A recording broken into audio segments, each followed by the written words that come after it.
Hola, hola. Sí, ahorita. Excelente. No, sí, sí. Va, excelente. Vaya, vamos a partir desde aquí. Esa tablita era la toma de datos. Esta tablita se las calificaba al finalizar del procedimiento. Ahora, siempre, ¿verdad? Siempre al finalizar de nuestros laboratorios, nuestros 50 minutos que tenemos por programación de pandemia, ¿verdad? Sabemos que lo hacemos al final y yo les explico cuáles están buenos y cuáles están malos, ¿sí? Entonces, esta tablita la tenían llena, esta también, ¿verdad? Esta otra también y esta última, ¿sí? Vale, entonces aquí viene, en la siguiente página, viene el análisis. Vaya, ¿qué encontré, jóvenes? Las observaciones de forma general encontré las siguientes. Algunos no me clasificaban esta columna de forma correcta. Vaya, mire, y aquí no había donde dudar ni de justificar, no, mire, pero con esto es suficiente. No, mire, aquí les dice, resultados 1, con ayuda de sus observaciones del desarrollo de la práctica. Fíjense qué interesante lo que aquí le dice. Aquí no le dice con ayuda del apunte de las clases, no le dice con ayuda del buscador de internet. Aquí les dice con ayuda de las observaciones. ¿Y cuáles fueron las observaciones que obtuvimos? Esta tablita de aquí. Por lo tanto, yo me iba a apoyar únicamente y exclusivamente de la tablita. Y en la tablita, ¿qué encontramos o qué toma de datos hicimos en ella? Solubilidad en agua, punto de fusión y conductividad. Estas tres propiedades me iban a servir para brindar este enlace. Ya no más, no otras cosas, no lo que hemos visto en clase, no el apoyo de San Google, ¿verdad? No, con esa tablita tenía para responder y no puedo utilizar otra información más que solo lo que está en la tablita. ¿De acuerdo? Vale, aquí sigue. Complete la tabla clasificando el tipo de enlace químico. ¿Cómo? Aquí vienen las posibles respuestas que van a tener estas. Iónico, covalente polar, covalente no polar y metálico. Aquí ya no hay otras alternativas. Entonces, miren, algunos clasificaban a la parafina y a la sacarosa como covalente polar, y es cierto, es covalente polar. El detalle es que la parafina es una covalente no polar y la sacarosa es una covalente polar. Esa es la gran diferencia, ¿va? De decir solamente covalente. Entonces, ¿cómo tenía que ser aquí? Con nombre y apellido. Doña Parafina es una covalente no polar. Doña Sacarosa es covalente polar. ¿De acuerdo? Así era lo correcto. Si solo le colocaron covalente, está malo. ¿Solo por eso? Sí, solo por eso. Y porque las indicaciones aquí le dice cuáles van a ser sus respuestas. ¿Sí? Vale. ¿Qué encontré entonces? Este punto en donde solo clasificaban la parafina y la sacarosa como covalente y lo correcto es parafina no covalente no polar, sacarosa covalente polar. Hubieron otros en donde se equivocaron, dijeron que el cloruro de sodio y la sacarosa eran iónicos.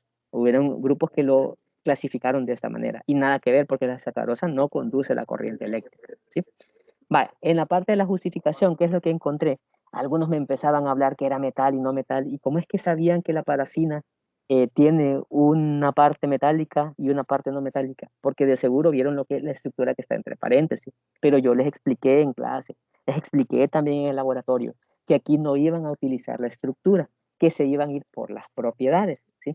Entonces, a los que solo me clasificaban porque decían, aquí el cloruro de sodio tiene el sodio que es metal y el cloro es metal, malo, aunque así sea iónico, correcto, la clasificación está buena, pero en este caso me lo piden utilizando las observaciones, no lo que he visto en clase, no lo que sé de la clase, es utilizando las propiedades, ¿de acuerdo? Vale, entonces, aquí no basta con una propiedad, no basta con dos propiedades, tengo que citar las tres para poder llegar al enlace correspondiente. Por ejemplo, la parafina es covalente no polar porque tiene un punto de fusión bajo, porque es insoluble en agua, eso lo hace no polar, y porque es aislante eléctrico. Vale, entonces tenía que citar las tres propiedades. Y si cito dos, está malo.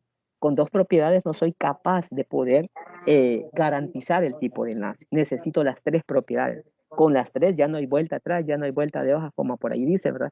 Ese tipo de enlace es así porque es así a través de las tres propiedades, ¿sí? Vaya, entonces, ojo con esto, ¿no? A la hora de revisar, tienen que fijarse que para que esta tabla esté buena, tienen que tener la clasificación de esta forma y tienen que justificar a través de las tres propiedades, ¿sí? Los que no lo hicieron así, está claro que está malo, pero no nos vamos a quedar con ese error, lo vamos a corregir porque de seguro, algo muy similar a esto nos va a venir en el examen práctico, ¿sí? Siguiente tablita. ¿Qué encontré? Descripción del óxido de azufre. Ahí me empezaban a decir que era amarillo, pero el amarillo es el azufre. Ahí no dice azufre, dice óxido de azufre. Y yo les fui explicando cada uno de los procesos. Entonces, el óxido de azufre, ¿qué es? Cuando yo ya quemé el azufre en presencia del oxígeno. ¿Y qué es lo que tenía? Obtenía ya la cuchara de combustión dentro del Erlenmeyer y yo les decía, ¿qué está pasando en el interior del Erlenmeyer? ¿Qué observan? Un gas, me decía. Ah, ¿y de qué color es? Blanco. Ah, pues este gas, les decía yo, es el óxido ácido, ¿sí?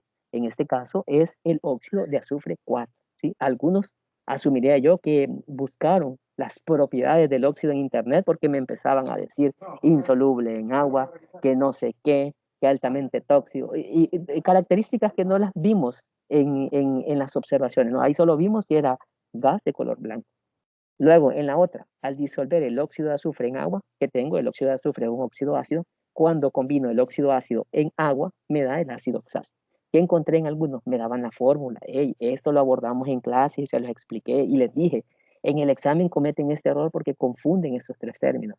Ahí les decía, esta es la fórmula química. ¿Cuál es la fórmula química? La estructura. ¿Cuántos átomos hay en la estructura y de qué tipo de átomo específico? Esa es la fórmula, ¿sí? Eh, ¿Qué es la nomenclatura? Algunos me decían, este es el ácido sulfuroso, sí, pero ese es el nombre del compuesto y el nombre del compuesto representa la nomenclatura y no la función.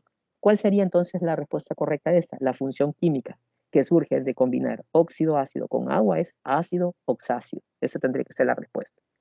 Según el indicador utilizado, acuérdense, utilizábamos el azul de bromotimol. ¿Qué tipo de carácter tiene esta sustancia en la solución? Bueno, como hacía que el azul de bromotimol cambiara de tonalidad de verdes a amarillo, nosotros sabemos que esa sustancia tiene carácter ácido. Descripción del óxido de magnesio. Algunos me decían hasta el destello y todo lo demás. No, pues eran los productos que tenían ya después de la combustión. Y después de la combustión, después que la luz se apagaba, ¿qué tenían? Un residuo de color blanco. Nosotros decíamos cenizas de color blanco. Entonces basta con colocar esto para clasificar, para describirlo. Al disolver el óxido de magnesio en agua, ¿qué obtengo? Bueno, óxido básico con agua me da hidróxido, ¿sí? Y algunos colocaban MgOH2 entre paréntesis. Va, esa es la fórmula química. Esa es la fórmula química, no la función, ¿sí? Y por último, el indicador que utilizamos el azul de bromotimol y qué tipo de carácter me brindaba el indicador. Esta cambiaba a tonalidades azules, por lo tanto era básico. Vale, entonces así tienen que tener la tablita para tener 3 puntos. Si tienen errores, de seguro tienen 1.5. Si tienen más errores, de seguro tienen 0 puntos. Pero pocos sacaban 0 puntos. Siguiente ejercicio. En este creo que no hubo ninguna dificultad. ¿Verdad? No hubo ninguna dificultad. De hecho, hasta también lo abordábamos en clase y lo conectaba, ¿verdad? Cuando estábamos viendo estos temas, yo recuerdo que les decía, vaya, de esa misma forma van a resolver este numeral en la sección 2.3 del laboratorio. Entonces, en esto no tengo nada que observar, ¿verdad? Se hacía de esta manera. El primer paso, como teníamos el pH, nos pedía la concentración molar, lo que hacíamos era ocupábamos esta forma, 10 elevado a la menos pH, a la menos 1.2, y encontraba este valor, 0.063. De ahí, moles de H más 1 por litro de solución, ¿verdad? Tenía que encontrar de esta manera los moles de H más 1, ¿sí? La concentración molar por los litros de solución. Y multiplicaba en este caso y llegaba a este valor bien pequeño, 9.45 por 10 a la menos 3 mol. El ejercicio número 3, allí, ¿verdad? Yo les corregía y les decía, vaya, miren, aquí las disculpas del caso, aquí fue error de digitación y ahí se colocó la disociación, pero les decía yo, pásela al ejercicio 3 porque ahí la va a utilizar y táchela del ejercicio 2, ¿sí? Entonces, al resolver esto, ahora lo que teníamos que hacer era, partiendo de los moles de H más 1, teníamos que convertir esos moles de H más 1 a moles de ácido sulfúrico. Para ello es que necesitamos la disociación. La disociación es como una relación, o si queremos decirlo informalmente, como un factor de conversión, ¿verdad? Que nos está relacionando los moles de ácido con los moles de H más 1, ¿sí? Y ahí observo, ¿verdad?, que en una mol de ácido están disociados 2 moles de hidrógeno, ¿sí? Y aplicaba esa relación y resolvía. Llegaba a 4.73 por 10 a la menos 3 mol. Y de ahí la concentración molar, que son los moles entre los litros de solución. Dividía, ¿verdad? Llegaba a este valor. Listo. Va, eso era todo. De la parte de las gases ideales, pues teníamos la tabla de datos. Ahí medimos el volumen de la jeringa, medimos la presión manométrica, convertíamos esa manométrica absoluta, ¿sí? Estos son los valores que yo encontraba. Y en el de Sirga-Ilusac, lo que hacíamos era, teníamos valores de temperatura en escala relativa, o sea, en Celsius, los convertíamos a Kelvin.